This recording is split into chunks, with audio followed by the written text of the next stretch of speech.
नमस्कार। मैं हूं राज शर्मा। आप देख रहे हैं YouTube channel highway night.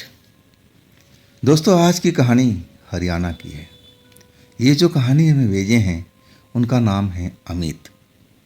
Amit राज मिस्त्री का काम करते हैं। ये जो उनके साथ में घटना घटी थी ना, 2012 का समय था, 2012 का साल था।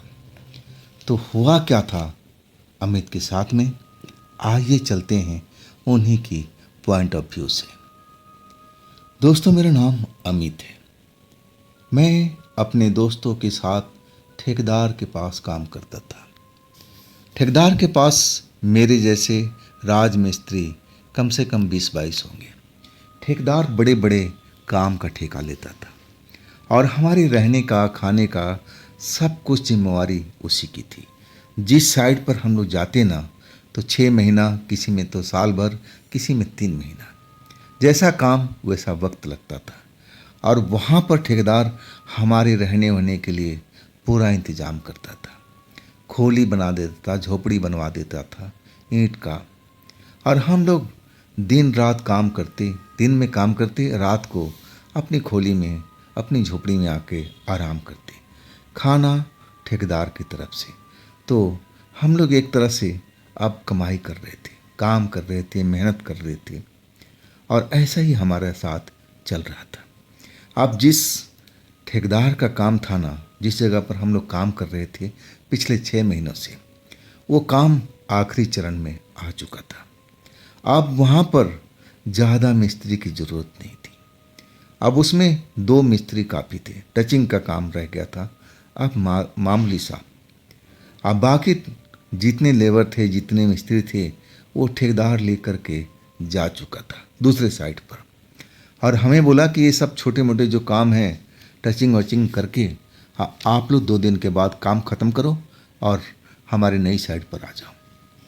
हमने सोचा चलो ठीक है जी, वहाँ भी काम करना है, यहाँ भी काम करना है। इसके बाद हम लोग काम में दोनों लोग लग चुके थे।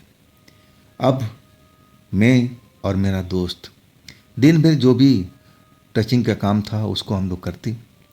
अब तो कोई खाना बनाने वाला था नहीं, पूरी टीम जा चुकी थी। और एक तरह से हम लोग खुश थे, स्वतंत्र थे। हम चाहते थे कि अब अपने हिसाब से भोजन बनाया जाए, खाया जाए। और इसके बाद हमारे पास में इतना भाड़ा बर्तन तो ज़रूर था ताकि अपना भोजन हम खुद बना सकें। अब क्या था, अब तो कोई देखने वाला नहीं था, ना रोकने वाला था। इसके बाद शाम को हम जाते बाज़ार से अपने मन माफिक का नॉन वेज लेके आते, दारू का बोतल ले आते। पैसे ठेकेदार दे ही चुका था।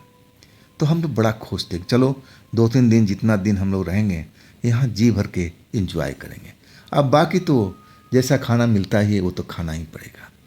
अब वहाँ पर हम इतना ऐश मौज तो कर नहीं पाएंगे। अब इसके बाद वही अपने घर में आकर झोपड़ी में, सब झोपड़ी तो खाली हो चुका था। बस हम कोने वाली झोपड़ी में दोनों साथी रुके हुए थे। अब वहीं पर अपना नॉनवेज खाना हमने बनाना शुरू किया। पहली रात को जब सारी लेबर चली गई थी, दारू भी लाए थे और अपना एंजॉय कर रहे थे, खा पी करके 11 बजे तक। और हम लोग अब चैन की नींद सो रहे थे। अचानक जैसे हमारे पीछे की झोपड़ी थी ना, पीछे वाली लाइन में, वहाँ कई लाइन लगी हुई थी झोपड़ियों की। अब जहाँ इतने लोग रहते हैं तो छोटी सी जगह में तो रह नहीं पाएंगे। और झोपड़ी कोई बड़ी नहीं होती थी, छोटा छोटा। अब एक तरह से अब जिसमें 2 लोग 3 लोग रह पाएँ, ऐसा ही था वहाँ पर। जब 11 बज गया ना और हम चैन की नींद सो रहे थे, दोनों पार्टनर, दोनों साथी, हम सब कुछ सही चल रहा था। खाना पीना अच्छी तरह खा चुके थे, बात करते हुए हम नींद में जा चुके थे। जब किसी की रोने की आवाज़ आई ना, किसी औरत की, आज सबसे पहले मेरे दोस्त का नींद खुला था और वो मुझे जगा रहा था। अमित भाई, अमित भाई, उठो उठो उठो। मैं कहा भाई सुबह हो गई क्या इतनी जल्दी? तब कहने लगे नहीं नहीं, सुबह नहीं हुई है, लग रहा है कोई औरत रो रही है। मैं बोला पागल हो गया क्या, सारी लेबर तो जा चुकी है, अब ये औरत कहाँ से आ गई? वहाँ पर कई औरतें भी काम करती थी, उनके हस्बैंड साथ में रहते थे। और जो मेरा दोस्त था ना, उसको लगा कि कोई परिवार तो नहीं रह गया है, आशंकित था। और रोने की आवाज़ जब मैंने भी सुनी ना, तो मैं भी चौंक गया। और हम दोनों दोस्त एक दूसरे को मुंह देख रहे थे कि आखिर सारी लेबर तो जा चुकी है, तो फिर ये औरत कौन रो रही है। आज जस्ट हमारी झोपड़ी के दूसरे वाली लाइन में अब दोनों हम एक दूसरे की तरफ देख रहे थे, जैसे समझने की कोशिश करें कि आखिर ये सब हो क्या रहा है, कौन औरत रह गई है, क्या छूट गई है, क्या कोई और रह गया क्या इस झोपड़ी में। अब फिर हम दोनों दोस्त अब उस जगह पर जाने के लिए सोच गए कि चल के पता करते हैं। और वही हुआ, हम दोनों दोस्त अपनी झोपड़ी से निकल गए। अभी तक उस औरत की रोने की आवाज़ आ रही थी, अब बड़ा दर्द में रो रही थी, जैसे उसके साथ कोई बड़ा जुल्म हुआ हो, मारपीट हुई हो। और कभी कभी शांत हो जाती थी, अब फिर कुछ देर सांस लेने के बाद जैसे दोबारा से शुरू हो जाती थी। जब हम दोनों दोस्त अब अपनी झोपड़ी से निकल चुके थे ना, आज जैसे ही निकले ना, तो आवाज़ बंद हो गई। अब हम अनुमान लगा रहे थे कि आवाज़ कौन सी झोपड़ी से आ रही थी। अब शांत रहे, हम सुनने की कोशिश कर रहे थे, लेकिन आवाज़ बिल्कुल बंद हो गई थी। हम फिर वापस झोपड़ी में चले गए, क्योंकि जान नहीं पाए थे और कहाँ घूमते फिरते, इतनी लंबी चौड़ी झोपड़ियाँ बनी हुई थी वहाँ पर। जैसे झोपड़ी में गए ना, फिर रोने की आवाज़ शुरू हो गई। इस बार हम दोनों जल्दी से निकले बाहर। अब एक तरह से मुझे तो अंदाज़ा लग चुका था कि आखिर रोने की आवाज़ किस झोपड़ी से आ रही थी। हमारे झोपड़ी के जस्ट बैक साइड में, पहले ही दूसरी लाइन में, पहले लाइन में हमारी झोपड़ी थी और दूसरी लाइन में और वो जहाँ से आवाज़ आ रही थी रोने की। और हम जल्दी जल्दी उस लाइन में पहुँच गए। जब उस लाइन में पहुँचे ना, तो आवाज़ बंद हो चुकी थी, लेकिन हमें आइडिया लग चुका था कि आवाज़ तो इसी झोपड़ी से आ रही थी। हमारे पास अब मोबाइल टॉर्च था, उसके अलावा तो कोई चीज़ थी नहीं, बड़ी टॉर्च तो थी नहीं। अब मेरे दोस्त ने टॉर्च जला लिया, अब मेरे हाथ में दे के कहने लगा, अमित भाई जाओ आप जरा देखो, कोई परिवार रहते नहीं गया है, मुझे तो लग रहा है कि कोई परिवार यहाँ पर रह गया है। अब मैं अपने आप को बड़ा अब डरपोक तो समझता नहीं था, मैं साहसी व्यक्ति था, जैसे मैं डिंग हाका करता था अपने दोस्तों से। इसीलिए मेरा दोस्त मुझे टॉर्च पकड़ा दिया था कि जा बेटा सूली पे चढ़ जा, तू अपने आप को निडर बोलता है ना, तो आज तू ही जा। मैं जब टॉर्च पकड़ लिया ना, तो मैं सोचने लगा अरे इसमें कौन सी बड़ी सी बात है, मैं ही चला जाता हूँ। जब झोपड़ी के अंदर में घुसा टॉर्च की सहायता लेकर के, तब मुझे कोने में एक औरत बैठी हुई नजर आई, सफ़ेद कपड़ों में। अब बाल खुले हुए थे, बाल से आगे का जो चेहरा था ना ढका हुआ था। वो सिसक रही थी धीरे धीरे। जब मैं नज़दीक पहुंचा ना, तब उसकी आवाज़ सिसकने की सुनाई पड़ी। मेरे हाथ में टॉर्च, मोबाइल टॉर्च जल रही थी। अब मैं पूछ बैठा कि आप गए नहीं, आप लोग, आप कैसे रह गई, सारी लेबर तो चली जा चुकी है, आप कैसे रह गई, आपके पति कहाँ हैं। मैं यही सब सवाल पूछ रहा था, लेकिन वो सिसकती जा रही थी। अब बाहर मेरा दोस्त खड़ा था, चांदनी रात थी। अब मैं उससे सवाल पर सवाल पूछ रहा हूँ, लेकिन वो कोई जवाब ही नहीं दे रही है। बस ना तो चेहरा सही ढंग से देख पा रहा था कि आखिर कौन है, क्योंकि हमारी जब कॉलोनी की है, लेबर है, तो मैं कभी न कभी देखा होगा, लेकिन चेहरा जब नज़र आए तब तो पहचान सकूं। चेहरा तो बालों से ढक रखी थी, आगे का चेहरा बिल्कुल नज़र ही नहीं आ रहा था। अब मैं बार बार कह रहा था कि देखिए आपके पति कहाँ हैं, आपके साथ वो अब कौन कौन है, आप गई क्यों नहीं, सारी लेबर जा चुकी है, इस जगह पर तो हम दो ही लोग हैं, तो आप क्यों रुकी हुए, आपको चला जाना चाहिए था, आप क्यों रो रही हैं, क्या रीज़न है। मैं सवाल पर सवाल कर रहा था, लेकिन वो कुछ भी नहीं बोल रही थी, सिसक रही थी। अब मेरा बाहर दोस्त इंतज़ार कर रहा है, मेरी आवाज़ ज़रूर सुन रहा होगा। वो लेकिन थोड़ा डरपोक था, वो ऐसे काम में बहुत पीछे रहता था। मैं अपने आप को साहसी मानता था। अब दोस्तों में मैं अपना रौब भी दिखा चुका था कि मैं डरता नहीं हूँ किसी चीज़ से। तो मैं झोपड़ी में अंदर उस औरत के आगे खड़ा और उससे पूछने की कोशिश कर रहा हूँ कि कुछ तो बोले, कुछ तो बोले। अचानक जो मेरे हाथ में टॉर्च थी ना, अब बुझ गई। बिल्कुल जैसे लगा कि बैटरी ख़त्म हो गई है। मैं दोबारा अब उसको दबा रहा हूँ कि जल जाए, जल जाए। पूरा झोपड़ी में अंधेरा सा हो गया। आज जैसे मेरे ऊपर कोई झपट्टा मार दिया। अब मैं जमीन पर, अब मेरे ऊपर कोई सवार। मैं कह रहा हूँ कि ये क्या कर रही हो, ये क्या कर रही हो। मैं समझा कि औरत गुस्से में आकर मुझ पर झपट पड़ी हो, क्योंकि मैं इतने सवाल पूछ लिया था। शायद उसको बुरा लग गया होगा। अब मैं उसको अपने ऊपर से धकेलने की कोशिश कर रहा हूँ कि सुनिए सुनिए, क्या कर रही हैं आप, मेरे ऊपर क्यों झपट पड़ी, आप हट जाइए, हट जाइए, ये कौन सा बदतमीजी कर रही हैं। लेकिन जब मेरे चेहरे पर उसका तेज नाखून महसूस हुआ तो मैं दर्द से तड़प उठा। जैसे लगा कि मेरे गाल पर एक लंबा ब्लेड से कोई चीरा लगा दिया हो। आज जलन सी होने लगी। अब मैं ऐसा लगा कि तड़पने लगा। मैं अपने साथी को आवाज़ लगाने लगा कि जल्दी आ, जल्दी आ, ये तो मेरे को दबोच रखी है, मेरे को दबोच रखी है। वो साथी मेरा इतना डरपोक कि मुझे वो छोड़ करके ना जाने किधर भाग चुका था। हाँ, मैं उस झोपड़ी में अब उस औरत का सामना कर पा रहा था, जो एक तरह से कहा जाए तो एक आत्मा थी, एक चुड़ैल थी, जो ना जाने इस झोपड़ी में कहाँ से आ गई थी। हाँ, फिर वो मुझे दबोचती रही, मेरा गला को अब एक तरह से दबा रही थी ताकि मेरी जान को निकाल सके। अब मैं अभी तक कुछ समझ नहीं पा रहा था। मैं यही समझ रहा था कि मुझे ये जानबूझकर मेरे ऊपर छलांग लगाई है, अब ये गुस्से में होगी। मैं इससे इतने सवाल जो कड़े कड़े पूछ लिया, ऐसा पूछना नहीं चाहिए था। अब मैं अभी तक मुझे लगा कि उसके नाखून से मेरे गाल पर चीरा लग गया है। चलो कोई बात नहीं, ठीक हो जाएगा। अब मैं उसको धकेल रहा हूँ कि आप हटिए मेरे ऊपर से। लेकिन अचानक अपने दोनों हाथ मेरे गले पर रख दिया ना, तो मेरी सांस उखड़ने लगी। मैं सांस नहीं ले पा रहा था, तड़प रहा था एक एक सांस के लिए। अब मुझे ऐसा लगने लगा कि मैं अंधेरे में डूबता जा रहा हूँ।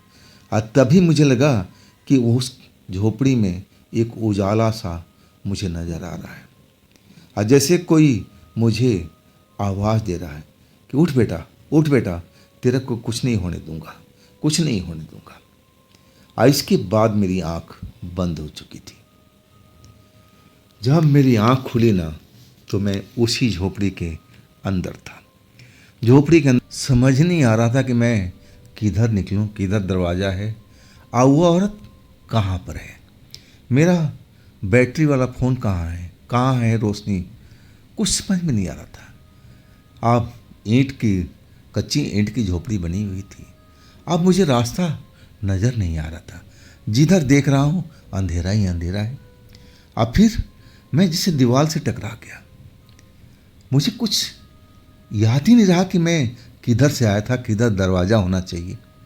जैसे उस झोपड़ी में मैं एकदम पागल की तरह घूम रहा था, जिधर देख रहा हूँ कि हाँ इधर रास्ता होगा, इधर से निकल जाऊँगा, लेकिन उधर तो कच्ची ईंट की दीवार बनी हुई थी। मैं इतना परेशान हो चुका था, समझ में नहीं आ रहा था। मैं अपने साथी को आवाज़ देता रहा कि कहाँ पर है, कहाँ पर है। अब मैं जैसे उस झोपड़ी के चक्रव्यूह में फंस चुका था। लेकिन आखिरकार जब वो मुझे याद आया कि मैंने बेहोश होने से पहले कोई आवाज़ सुनी थी, एक सफ़ेद रोशनी थी। अब वो कौन थी? अब मैं घबरा सा गया था, डर सा गया था। अब मुझे याद आने लगा कि उस औरत ने मेरे ऊपर क्या जुल्म किया था। मेरे गाल पर कटे का निशान था, जो जलन हो रहा था। और अचानक मेरे दोस्त का आवाज़ सुनाई पड़ने लगा, अमित भाई, डरा डरा आवाज़, अमित भाई कहाँ पर हो तुम, अमित भाई कहाँ पर हो। तब मुझे चैन के सांस आई कि चलो मेरा साथी तो बाहर है। अब मैं आवाज़ लगाने लगा, अरे गधे, तू मुझे छोड़ के कहाँ चला गया था, जल्दी दरवाज़ा खोल, जल्दी दरवाज़ा खोल। लेकिन उस झोपड़ी में अब घास फूस का बना हुआ एक टीन का, अब पतली सा टीन का दरवाज़ा, और वो दरवाज़ा को उसने खोल दिया। और जैसे खोला तो चांद की रोशनी मुझे दिखाई दी। अब मैं इस झोपड़ी में चक्रव्यूह में फंसा हुआ था। हर तरफ हाथ मार चुका था, लेकिन वो टीन का दरवाज़ा मुझे सूझ ही नहीं रहा था। ऐसा क्या हो गया था और वो औरत कौन थी? जब मैं बाहर निकला ना, तो मेरा दोस्त डरा हुआ था। कहने लगा कि अंदर क्या हुआ था, इतना तू चीख कैसे रहा था? क्या वो औरत ने तुझे पकड़ लिया था? मैं खौफ में था और कहने लगा कि देख, बड़ी मुश्किल से मेरी जान बची है। उसके अंदर में चुड़ैल थी। जैसे मैं बोला ना, मेरा दोस्त तो डर चुका था। मेरा बाजू पकड़ा और कहने लगा, चल इस मनुष्य जगत से। मुझे भी ऐसा सब महसूस हो रहा था। जब से तू झोपड़ी में गया ना, अब बाहर में ऐसा माहौल बन गया था जैसे कुत्ते चिल्ला रहे हों, गिदड़ रो रहे हों। तेरी आवाज़ तो मुझे आवाज़ ही सुनाई नहीं पड़ रही थी। मैं परेशान था, लेकिन मेरा हिम्मत नहीं हो रहा था कि तुझे मैं आवाज़ लगाऊं, तेरी झोपड़ी के अंदर झांक के देखो जिसमें गया था। अब मैं इस जगह से थोड़ी दूरी पर चला गया डर करके। और जब टाइम बीत गया, तू बाहर नहीं निकला ना, और तब मैं आया। वाकई में जो उस रात मेरे साथ हुआ था ना, मैं समझ नहीं पाया था कि आखिर वो चुड़ैल जिस जगह पर हमारा लेबर फैमिली रहता था और उस जगह पर उस झोपड़ी में कैसे आ गई थी। क्या वो उस झोपड़ी में ही रहती थी? लेकिन उसमें तो एक फैमिली रहा करती थी। वो कैसे चुड़ैल उसमें रहती होगी? क्या वो घर था उसका, या फिर कहीं से भटकती हुई इस जगह पर आ गई थी? और वो सफ़ेद रोशनी वाला आवाज़ कौन था जो मुझे उस रात को चुड़ैल से छुटकारा दिलाया था कि मैं आ गया हूँ, मैं आ गया हूँ, डर मत। इसके बाद मैं बेहोशी में चला गया था। तो कौन हो सकता है? तब इस घटना की तो उस टाइम मुझे जानकारी नहीं मिली, लेकिन मैं जब गांव गया था ना, जब अपना किस्सा उस रात की घटना अपने परिवार में बताया, आज तब मेरी माँ कहने लगी कि बेटा, वो हमारे कुल देवता हैं। जहाँ पर हमारे परिवार के साथ में कोई संकट आता है, वो खड़े हो जाते हैं बचाने के लिए, चाहे तो कितनी दूर भी घर से क्यों ना रहो। वो हमेशा हमारे परिवार को मदद करते हैं। ज़रूर उस रात को उस चुड़ैल से तेरी जान बचाई होगी। और जब मैं सुना ना, तो अपने कुल देवता पर बड़ा ही आश्चर्य हो रहा था कि हमारे कुल देवता कितने शक्तिशाली हैं और हमारे परिवार को हमेशा रक्षा करते हैं, चाहे हम घर में हो, चाहे दूर देश क्यों ना हो। ज़रूर हमारी एक पुकार पर वो दौड़े चले जाते हैं। बहुत श्रद्धा हमारी उनके ऊपर में हो गई थी। मैं इन चीज़ों को मानता नहीं था, ना भूत प्रेत को यकीन करता था, ना कभी देवी देवता को मंदिर में जाया करता था, ना मत्था टेका करता था। लेकिन उस घटना ने मेरी आंखें खोल दी थी और तब मैं मानना शुरू कर दिया कि हाँ, शक्ति है इस संसार में। शक्ति बुरी भी है और अच्छी शक्ति भी है। तो दोस्तों, ये थी आज की कहानी अमित की। ये कहानी आपको कैसी लगी, आप ज़रूर हमें कमेंट में बताइएगा। और दोस्तों, अगर आपके पास भी ऐसी कोई घटना है जो हमें आप बताना चाहते हैं, तो आप मुझे इंस्टाग्राम पर या मेरे व्हाट्सएप नंबर पर आप मुझे भेज सकते हैं। और दोस्तों, ये भी चैनल आप ही का है, तो इसको भी अपना प्यार दीजिए, लाइक कीजिए, सब्सक्राइब कीजिए, शेयर कीजिए। और फिर हम मिलते हैं अगले रोज़ एक नई घटना, एक नई कहानी में। आप लोग अपना ख्याल रखिएगा। नमस्कार।